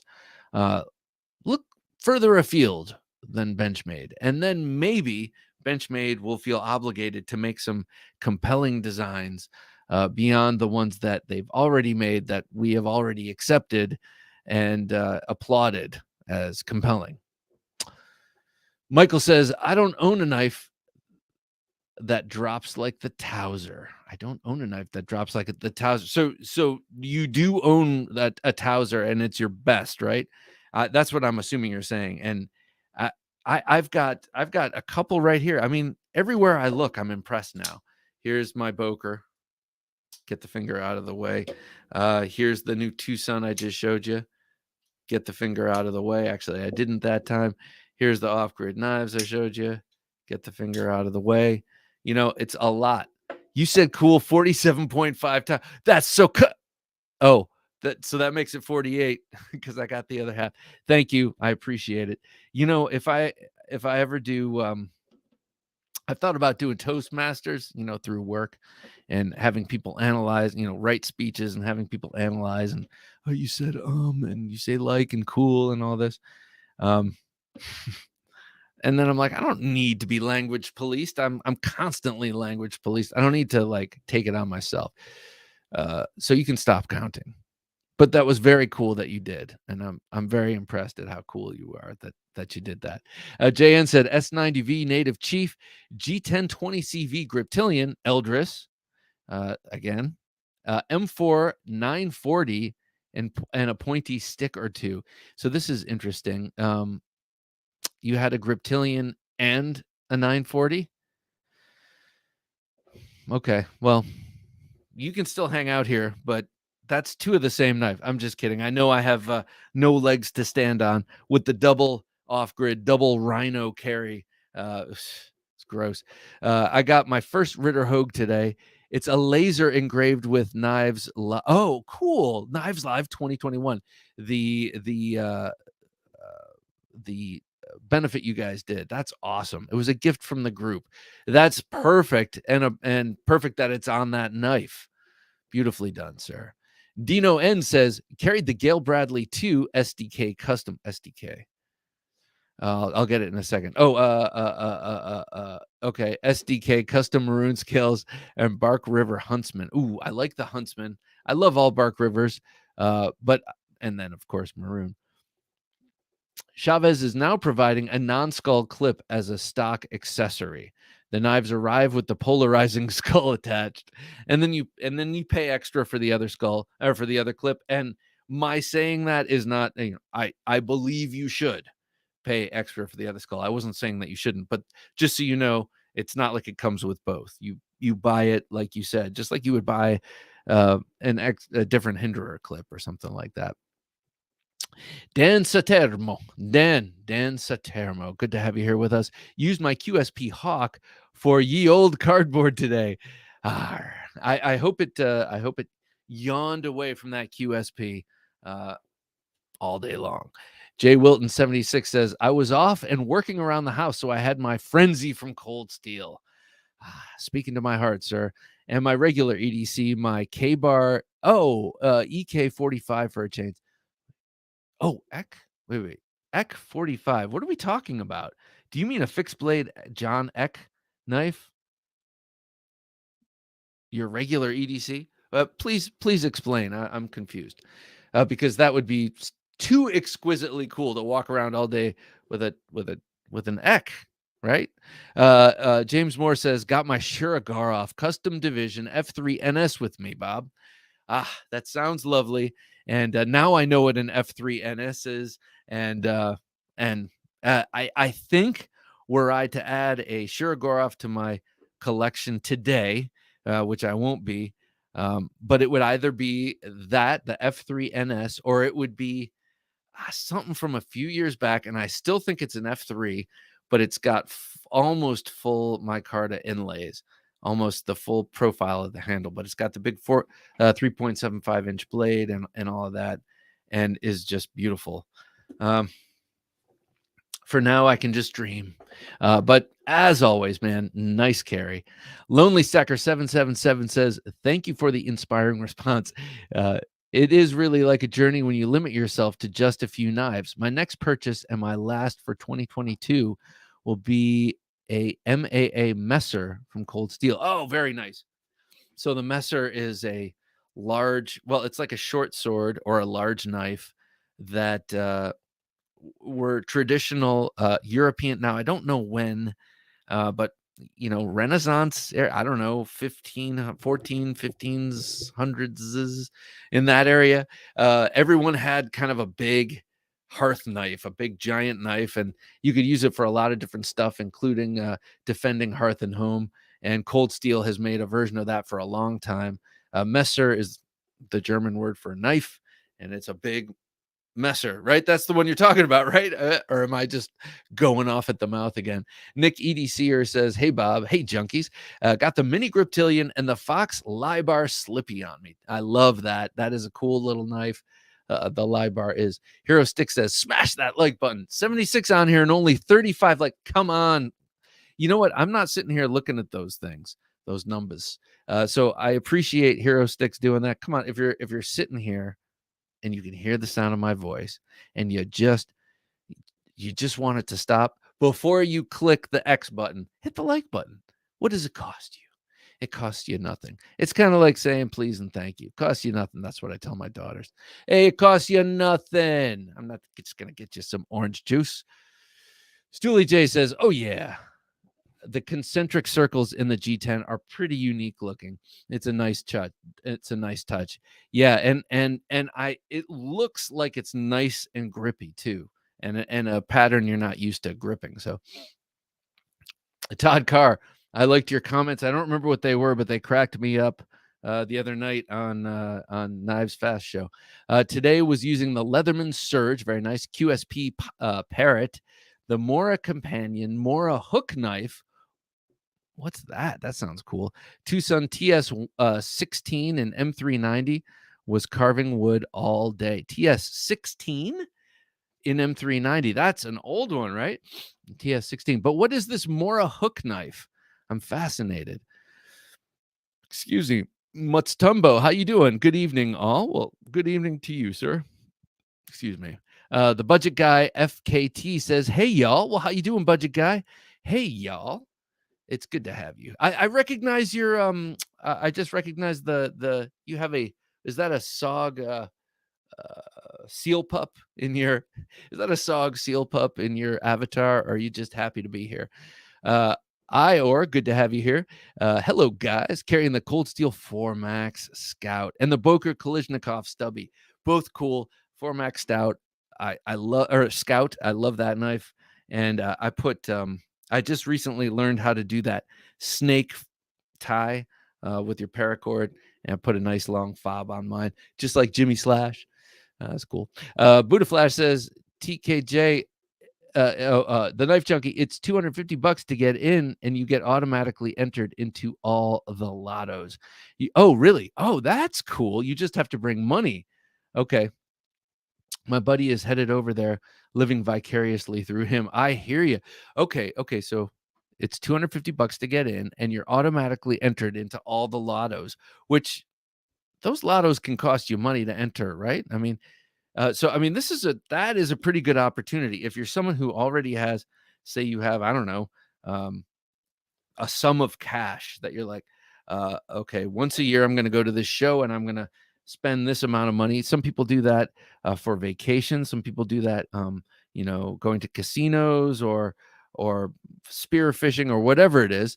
And you decide, I'm going to go to this show and I'm going to drop these $250,000 on custom knives. No, I'm just kidding. I'm going to drop this whatever sum of cash is on some exclusive custom knives that are made especially for this show and especially for discerning collectors, because that's a deal. Like, they don't just make anything. They make their top of their craft for that show. So that's cool. The budget guy says, carried a little finger fixed blade with me. Is that like a little like what's that called? Sharp finger, like a little sharp finger, a fixed blade when I'm working or hunting skin. Okay, and prepped a few pheasants. Otherwise, cardboard and food warrior. That's funny. So the little finger, so it's a little sharp finger, right? And you prepped some pheasants. So how did you actually cook the pheasants? I'm hungry and I want to hear. Professor EDC says, "Hey, first of all, hello, Professor EDC. I love that you release your videos in 2 languages. I think that's cool and classy as hell. Bob, Jim, everyone, hope all of you fine people are doing well and enjoying this awesome show." Well, thank you, man. It's a pleasure, Professor EDC. Always a pleasure to have you visiting us from below our border. The James Brand Carter XL still lining my EDC pocket. It's art. It's like carrying around the Mona. It's like carrying around the Mona Lisa, says Sean M. Sean, no, it's not. It is not like carrying around the Mona Lisa. The Mona Lisa would never fit in your pocket, not even if it was off the frame and rolled up, sir. So you are wrong. Plus, you can use that Carter, that James Brand Carter, to cut the Mona Lisa out of its frame, but you can't use the Mona Lisa for anything but pure appreciation. So I would say perhaps your Carter XL is maybe even better than the Mona Lisa. Please forgive me. Moving along. Bobby 357, good to have you here. James Brand does have their aesthetic down. They do indeed. They do, and I think they nailed it best with their integral. I can't remember what it's called now. I don't know. The Jake, the I don't know. They always have cool names, and I'll stop right there. Hero Stick says it's LMA. Get me a Stroop. Oh, that's it. I'm gonna get me a Stroop. Thanks, Bob. I got you. All right, cool. You know what? Hero Sticks, I think that's a good move. And he's still at the point where he's selling knives at I shouldn't say still at. He's selling knives at a very reasonable price. They are stout as hell. If you like the way they look, they're really well made. And he aims to continuously up his QC and his production. So he wants to grow. And I don't think that means his knives will get more expensive. So I think his knives will get a little more expensive. So I think you're on the right track. Get a Stroop knife. I'm glad I helped you come to that decision. Shane says, I carried my M4 micarta Shaman today and my Hogue Deca in the 5th pocket. Hogue Deca in the 5th pocket. All right, you got some big jeans. No, I'm just kidding. But that Hogue Deca, isn't that about the size of a bug out? Just curious. But did you have the Warncliffe? Do you have the Warncliffe? That's the one I want to get. The Deca with the Warncliffe. I do like that weird looking Warncliffe. It's sort of like a 0055, but it looks more useful. Hey, we have Nick here. Niche Designs. What's going on, man? What's up, party peeps? SNG carry, but got a small custom Magna Cut fixie on the way. Who's this from? Is this from Big Chris? Who's making this custom Magna Cut fixie? Mark Herrera, how's it going, Mark? Bob, I was all manly today with the Comrade and the Wasp. So you're the one. Okay, I've been seeing someone. I've been remembering seeing double posts or posts of double manly carry, and manly. Where are they out of? They're out of what, Slovakia or the Czech Republic or something, and they kind of hit the ground running here. And I think the Spyderco market was like, oh, what's this? Or people interested in Spydercos were definitely interested in those Manleys. And then they did something where they kind of cut off their US distribution, or changed it in a radical way. And I don't remember what that full story is. So I'm curious where you got the Manly knives, or are they older? Hero Stick says, beating the dead horse, but the Chavez now does come with both pocket clips. But what do I do if I love a Chavez knife and really like everything about it, but the pocket clip isn't pleasing to me? What do I do? I wish someone would have an answer. I don't know. Do any of you guys know? Does anyone make an aftermarket clip for the Chavez? I don't know. You would fit into my family, man, because that's what we do. We beat dead horses. John, not my family here. I've bred that out of my immediate family, but my my brother and sister are my mom and dad. That's how our humor works. I'm sorry. Could you go back, Jim? I was I was too much looking at myself doing this. Other clip. The other clip comes in the box. You can see it. Really? I'm not sure I believe you guys. Give him some likes, guys. He's dying up there, Johnny's saying. John Pauly, first of all, thanks, John. I appreciate it. John's like, guys, give him some likes. He's dying up there. Look, he's dying. Just give him the like, and then you can dip. Just do it. K Mason says, MKD, multiple knife disorder. I think we all have it. For sure. And they're holdouts. They're like, nah, no. Oh, well, let me see. I'll hover over it for a second, but I don't think I like this. Wait, do I like this though? You don't like half the shit you like. So just like it. Todd Carr says, hook knife is a blade with a circular cutting edge for for carving spoons, cups, and other hollowed out pieces of wood. That is cool. I have seen that. I went through a little stage. It was sort of like my version of ASMR, where I would watch people doing bushcraft stuff without sound, and they'd just be carving stuff, and you just kind of zone out to it, listen to, Dark Side of the Moon or Kid A or something like that, and watch people carving spoons with those little knives. Very gratifying. James says the problem with the lotteries at the Tactical Knife Invitational, the chances are pretty slim to get picked to buy a specific knife you're after. Of course. Yeah, right. Huh.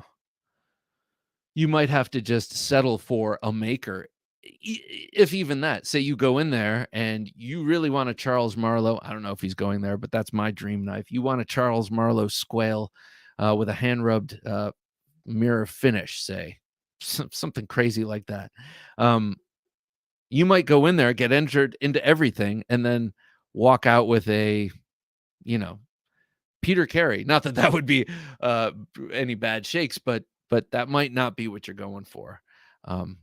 Not that you would walk out with it. You're not obligated to buy, I assume, but it gives you the chance. I think that I just saw Kraken Tactical, and if I did, hello, sir. Been admiring your knives, man. You're just killing it. I love that dagger you did recently. So beautiful. Hag 90, I carried the TS 265 with Suka wrap. Ooh, very nice. And Combative Edge SR11 Tanto.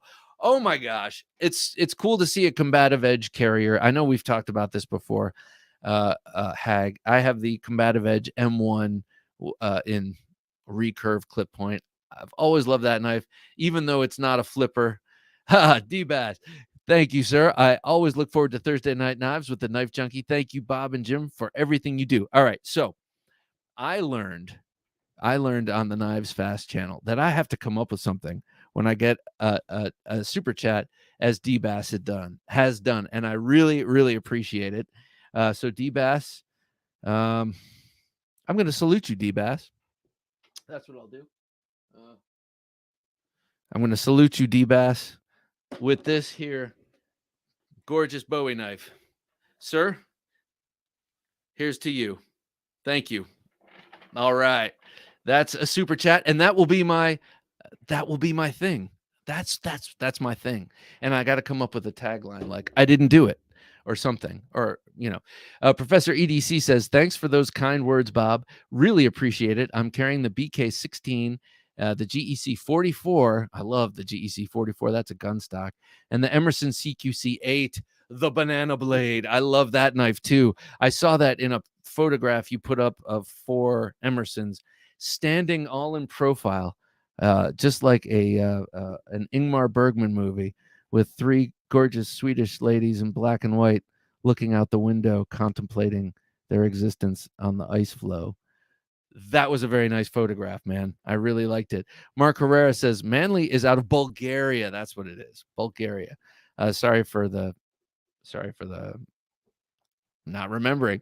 Neuropathy is nerve damage in my hands. The CME is the only way I can. Oh! How cool is that? Is the only way I can use the compression lock. So not only is the CME it obviously not only is it good for lefties, not only is it an improvement on a tenuous. I've always thought, even though it's a fun lock to play with, I always thought this right here was weird. I got to be honest. So it is an innovation and a real improvement. And here it's improving Shane's life and allowing him to enjoy knives, that he wasn't able to enjoy beforehand. OCD for EDC, hats off to you, man. That's awesome. Sean M. Super chat means take a shot of bourbon and raise the Bowie. Okay, well, I don't have any bourbon on this night, but Bowie, Lefty EDC, 499. Thank you, man. Thank you so much. Salute me, Bob. Great idea. Better than my thing for sure. What's your thing? I don't know your thing. It never occurred to me until, again, like I mentioned, Knives Fast did it, and I was like, oh yes, I should have a bell or something. But I'm going to salute you, sir. Thank you, Lefty EDC. I appreciate you. Okay, this is to that's to catch the draining blood. And then to you, sir, I appreciate you, man. Thank you so much. D-Bass says, I feel honored, Bob, that I started your super chat thing. Thank you for the salute with that beautiful knife. It is my pleasure. And D-Bass, you will go down in history as starting that thing. And it doesn't have to be with that Bowie, but it will always be with a sweet fixed blade. That is for damn sure. Dave says, time for shut-eye for us old swords. Best of luck to the gentlemen junkies on the giveaway of the Tranchodon. Okay, before you go, Dave, first of all, have a fine evening. And it's always, good to have you, of course. But I do want to thank you while you're still here. Dave bequeathed to the channel this beautiful Tranchodon from Shieldin Knives. And it is a beautiful knife. It took basically all of my willpower to not, quietly absorb this into my own collection. It is gorgeous. Love the blade shape. And you don't left EDC. You don't want to know, Bob. All right. And beautiful Damascene blade and really cool handle here. What? KF Boston, what are you doing, man? Thank you, sir. Thank you. All right. I'm going to get out this sweet Bowie blade. It's a different one, but equally cool. This is for you, KF Boston. I truly, truly appreciate it, man. Thank you, sir. This one's for you. I appreciate it, KF Boston. Very generous. Thank you, guys. I greatly appreciate it. Woo! And I wish I had one of those ice cold beers you just had there, going like this, clink. So the Tranchodon, I just wanted to thank Dave. Thank you, Dave. I'm sure you've already left. God, he just goes on forever, Dave says. But this thing is so badass. I love this. And Shieldin Knives, who is even Shieldin Knives after all? But they burst onto the scene with this. This is a green carbon fiber G10. I think it's layered carbon fiber with green G10. And very, very nice action. Hey, Dwayne Letterman, good to have you here, man. Cheers. And salud, and happy Thursday night knives. It's got this very nice fuller there. I have a thing. having a thing is lucrative, especially when it's G-rated. All right, cool. I'll keep it G-rated then. If you want the other thing, the show starts at 2 p.m. 2 a.m. Just kidding. All the hallmarks of awesomeness that we expect. Great action. I guess we'll get right into the Gentleman Junkie giveaway. It's only been an hour and 35 minutes that I've been just blabbing. So let's see. Can you open it with the Fuller? Yes, you can. Can you open it with that big, beautiful flipper? Why, of course you can. This is excellent. If you like a good grip and reverse grip, this definitely has one. I loved peaked pommels like this, not too sharp, but peaked so you can wrap your thumb up and over and have a really good purchase, not only for stopping your hand from sliding on that blade, which it won't because of the guard and the integral guard of the handle, but also because you can control where that tip is better if you have an arch, I believe. So anyway, that is what we are giving away. It is the Shieldin Tranchodon. And you know what? I'm feeling like I'm going to start adding something to this package. And I'm going to start doing that on this very same night. So I like to make these little G10 knives. They're not knives. They're things that approximate knives, and they're made out of G10, and they're chisel ground, and they're pointy, and they do have an edge. But really, what they're for is just to have something extremely light that you don't notice on you. I make little sheaths you can drop it in, or what have you. But you can have this on you, and heaven forbid you ever need to get some sucker off of your person. You have a non-steel knife, but it is pokey and it is tough, and you can jam it in that person as many times as you need to get them to reconsider what they're doing. And then you take it home, and with a file or sandpaper, you just bring the edge and the point back until it is nothing. Shredder Knife Reviews, Ezekiel and Jonathan. Thank you. What? We need a salute. All right, I'm going to give you a salute with oh, this one's good. I'm going to give you thank you guys. Greatly appreciated. You're already patrons, so this going above and beyond, and I know you're not the only ones, and I really appreciate it, guys. Really very much. Salud. Cheers to you, and this is done with the Tops Wild Pig Hunter. Such an awesome knife, actually based on a Russian military fighting knife. I don't remember the name or the provenance of that, but I love this thing.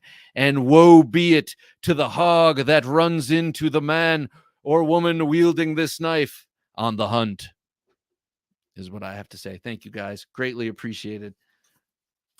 All right, so this package will include this Gentleman Junkie giveaway will include the Shieldin Tranchodon and the cool Cordura sheath that it comes with. It's a very nice pouch, actually usable. It's not just like the Civivi pouches that you for storage. This is something you could put on your belt if you so choose. You're going to get a Liberator from DeMarco Knife and Tool, which is what I'm calling it, the Liberator. It will liberate you from the sucker that's got his hands on you, most likely a him. And then some. Ooh, I want that pig sticker, says Shane. It is a great knife. I love that thing. That was a gift from my wife. She is a keeper. And then some stickers. I'll throw some stickers in there too. Not just a Knife Junkie sticker, but I have so many cool stickers from some of the names that have commented tonight, and then also all these knife companies and stuff whose booth I stopped at Blade Show and stuff. So I'll throw some stickers in.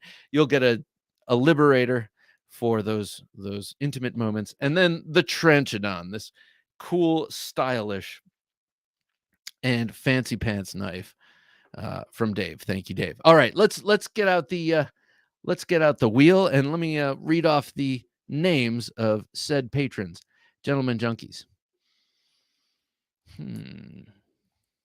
Okay. 9198 David, Ben Belkin, Byron Kennedy, Caleb Townsend, Edward Sumner, Edwin Callow, Ezekiel Yates, Jared Strasba, Jesse Tellis, Jock from across the shock, John Ladner, Kevin Moore, Kevin Seastrom, Martin Gamboa, Mr. Fileto, Mr. Vicey 256, Nathaniel Conway, Reed Martz, Ryan Leitner, Scott Nelson, and Sean M. Thank you all for being gentlemen junkies and patrons of the Knife Junkie podcast. Let's get to that giveaway now. What do you think? That's pretty good announcer voice, right? I think it would be fun to make millions of dollars being one of those guys who announces, now, for your consideration, Bradley Cooper for Best Supporting Actor. I think that would be fun. I think that would be fun. And you just get tanked and sit in the voiceover booth and bring up your hammiest voice and be heard around the world for doing nearly nothing but speaking and reading off names. All right. Thank you for indulging that. I appreciate it. See, it's like I say to my girls, I'm like, what, you just need attention? Do you just need attention right now? Oh, aren't you cute? All right, that was my adult version of that. So let's get to it. Let's spin this wheel of destiny and find out who wins the Shield and Tranchodon and the DeMarco Liberator. Here it goes. I can't look while it's slowing down. I just can't. I simply... Oh, it's Edward Sumner. I love that. Congrats. We have a studio audience. You didn't even know that. They are jam-packed in this tiny room. Edward Sumner, congratulations. Byron, I thought it was going to land on you. That would have been equally awesome. Hey, I don't care which one of you wins because you're all winners. No, I don't mean that. I just mean thank you all so much for your support. And for those of you who aren't patron supporters, thank you so much for just coming and spending time listening to me bloviate about knives and joining the conversation. It's greatly appreciated. Mr. Sumner, I will have your knife in the mail tomorrow, but realistically, Saturday. That's usually how it ends up working. And I will have both of these things coming out to you, and I greatly appreciate it. I greatly appreciate everyone else too. Now, to become a patron, all you got to do is go to TheKnifeJunkie.com/Patreon. But we have 3 levels of support. $3, you're called a traditional junkie. At $5, you're called a tactical junkie. And at $10, you're a gentleman junkie. See what I did there? Those are all different kinds of knives, different layers of support. And each one, you get a sticker. You get exclusive interview extras. So every time we do an interview, I do a little bit extra, ask some questions that don't go out on the main line, and you get to hear those. And then gentlemen junkies get entered into this here monthly contest to win a knife.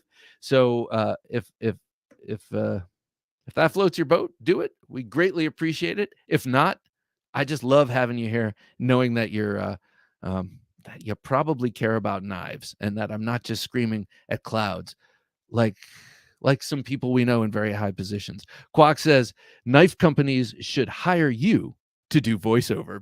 Yeah. Complete with the able lock, ambidextrous bar lock enhanced. I would love to do that, Quack. I think I need to carve out a voiceover niche in the knife world, and that's S90V, M390, something like that. Congratulations, says Sean M. to Edward Sumner. See, that's another thing we like here, supportiveness. Todd Carr, congratulations, Edward. Yes, indeed. Congratulations, Edward, sir. Congrats, says Blade Stuff. Got a couple of things I want to show off. I mean, this evening has gone by quite quickly, but I do want to show you this super cool thing from a good friend of ours. Byron says, missed it by that much. I know. I was watching that. Projects with Paul says, thanks for the warm welcome. Well, my pleasure, sir. Thanks for coming and spending time here. Greatly, it's good to have you here, man. Pay $25 and Bob sharpens your knives. Okay, send them in.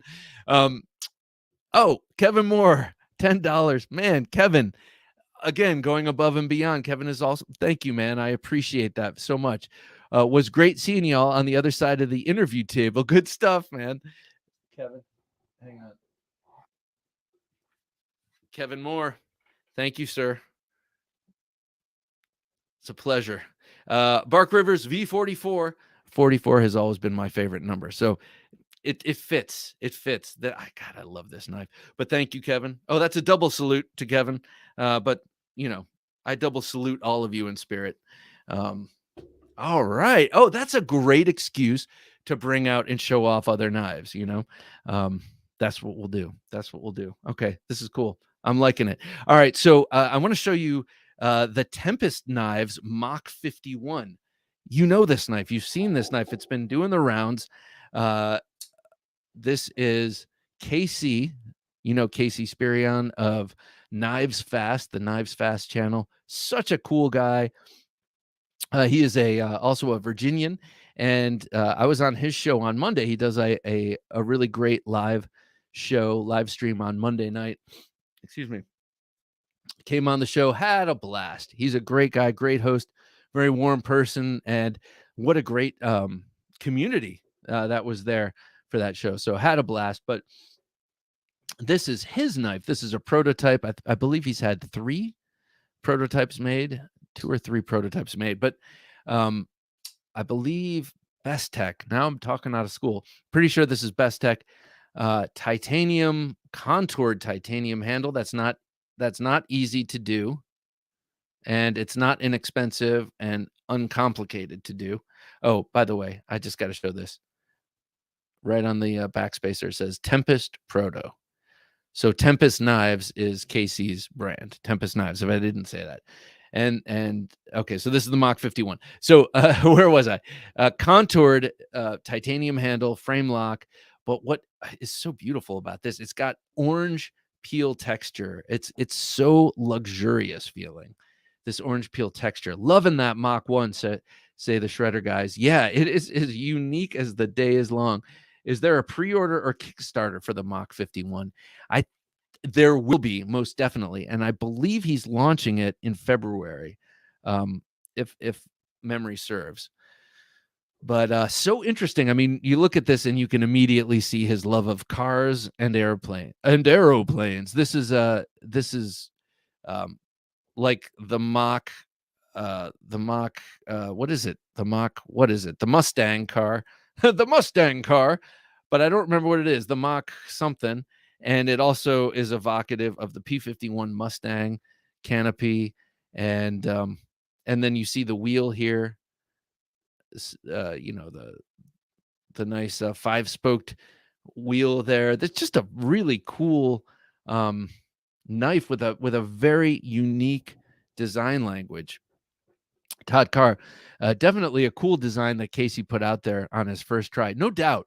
No doubt. Like, it has all the hallmarks of the things, you know. It's a titanium frame lock folder with bearings and all the details we've come to expect and desire, but he really did something different but the same. It's not weird, it's not unusable, it's not uncomfortable in any way.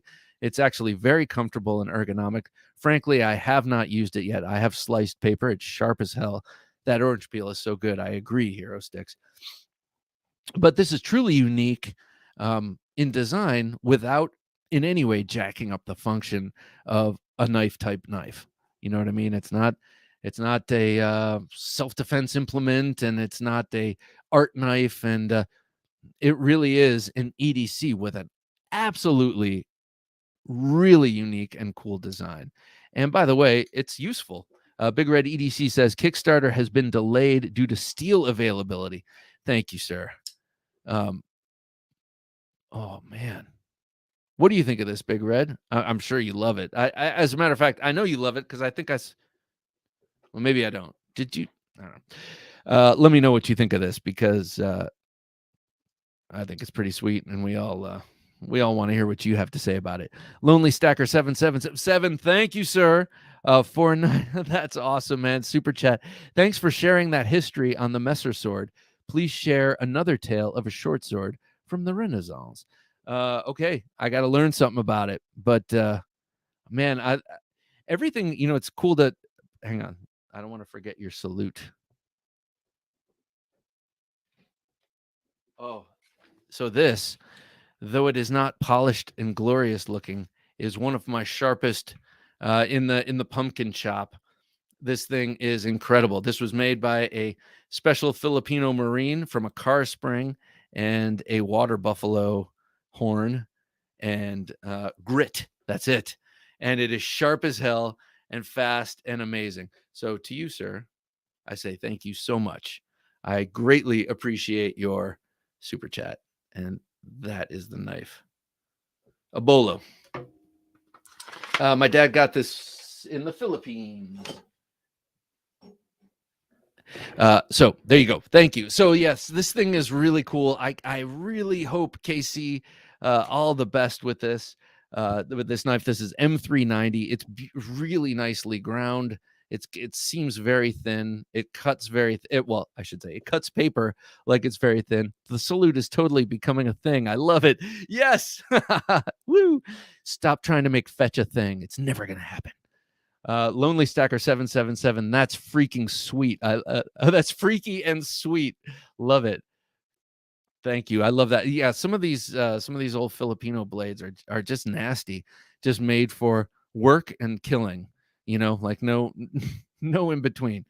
Yeah. So KC, best of luck on this thing. I'm going to do a close up view of this on for my channel, but I love this detail. I mean, this is something that we've seen in other knives, but I love when other knives do this with the lock cut out, especially if the clip is anywhere near there and has any chance of fouling up the drawing, because like on my my Strider, the seam gets bunched up into that lock bar relief, and then the clip holds it in there, and it's hard to pull out. It's a pain in the ass, but this will not have any of this problem. It's got that deep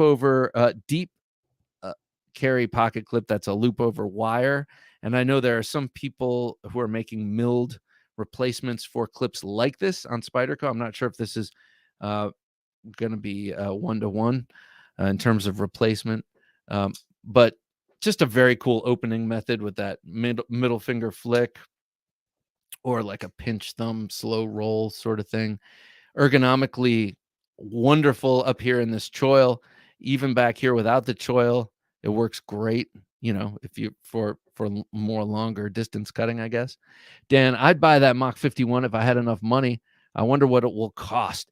Okay, so I think it's going to cost in about the $250 range. I'm pretty sure that's about where 200.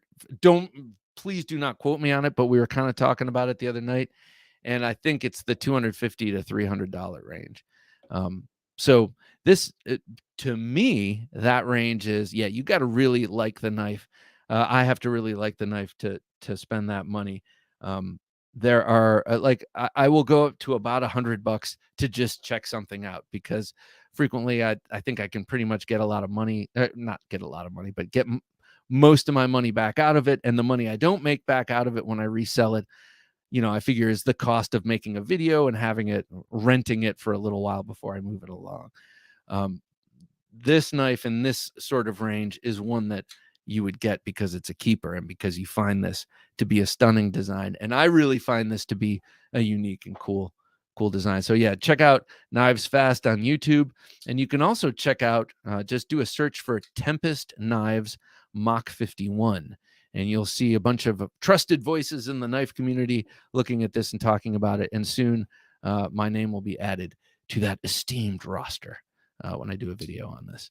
So very cool knife. Best of luck to him and to his.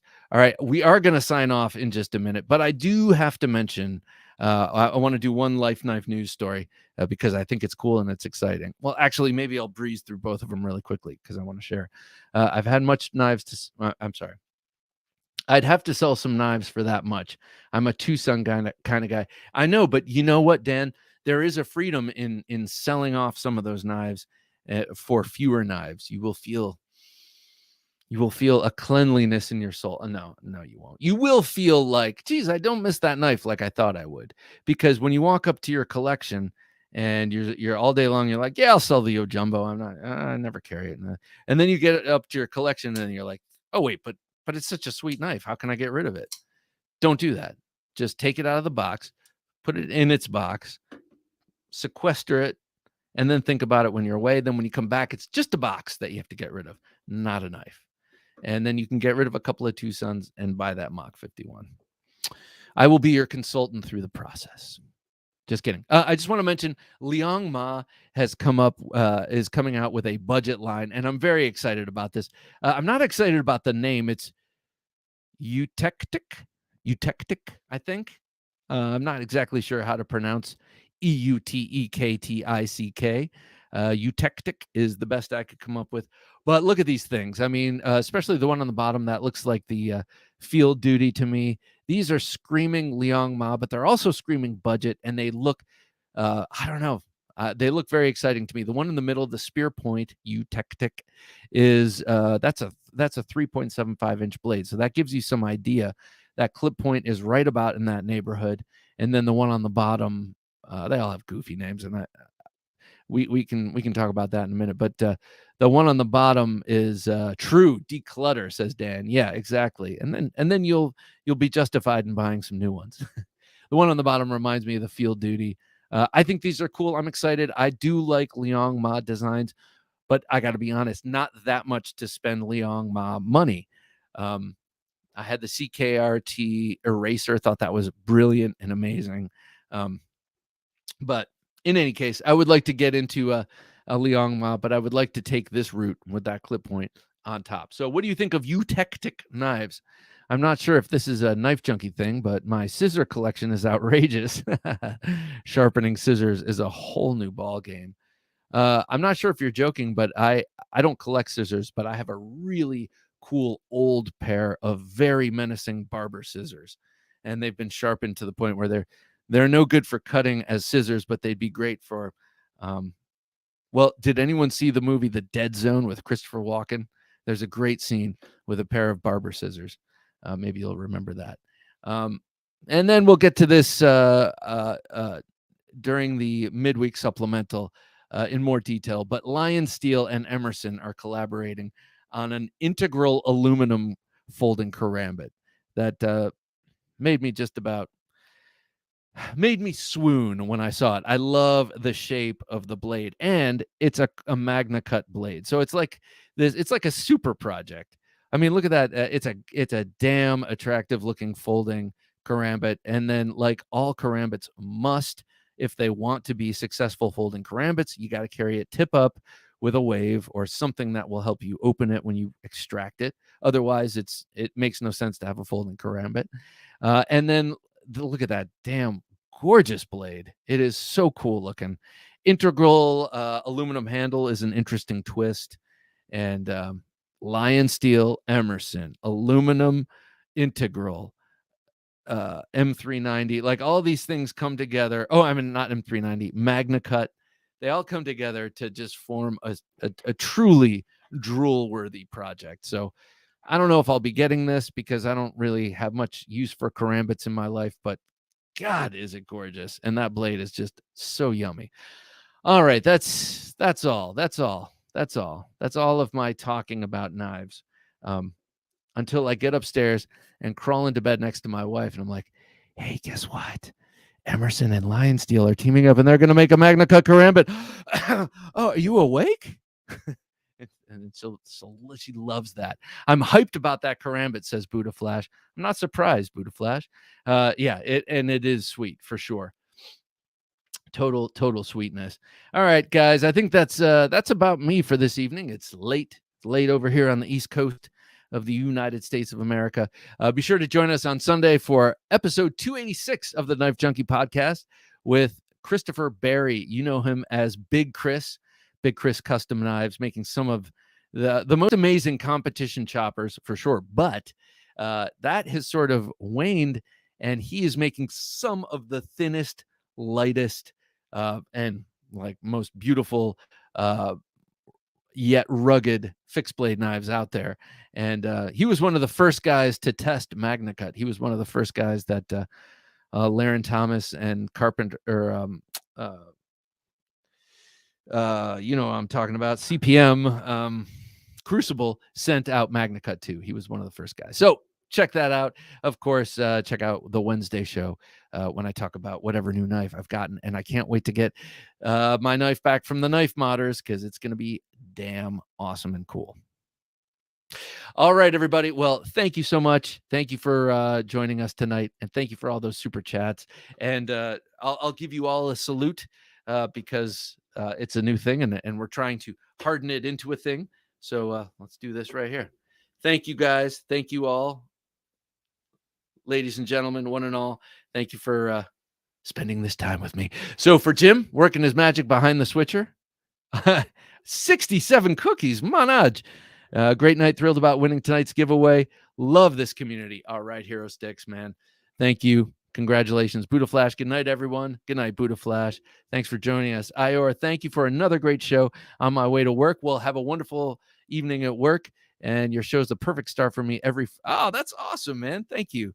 I appreciate that. Awesome. So again, says Chris. Good night, Bob, Jim. Night, everybody. Thank you, Blade Ogre. Have a good night. D-Bass, thank you, Bob, and thank you, D-Bass, for your generosity.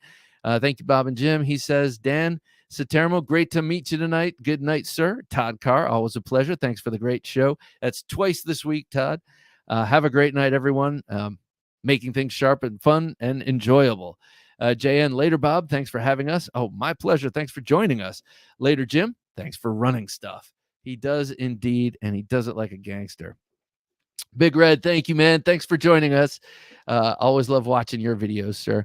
G-Man W, thank you, guys. Well, thank you, G-Man. Great to have you here. Bob and Jim, thanks. Dan, thank you. And David, thank you. Have a great weekend, everyone. That's right. That's right. It's the weekend, pretty much. Friday doesn't count, does it? All right, Mark, thank you. And for Jim, working his magic behind the switcher, Sean M., thank you. I want to say thanks, everyone. It was a great time, as always. Until next time, please don't take dull for an answer.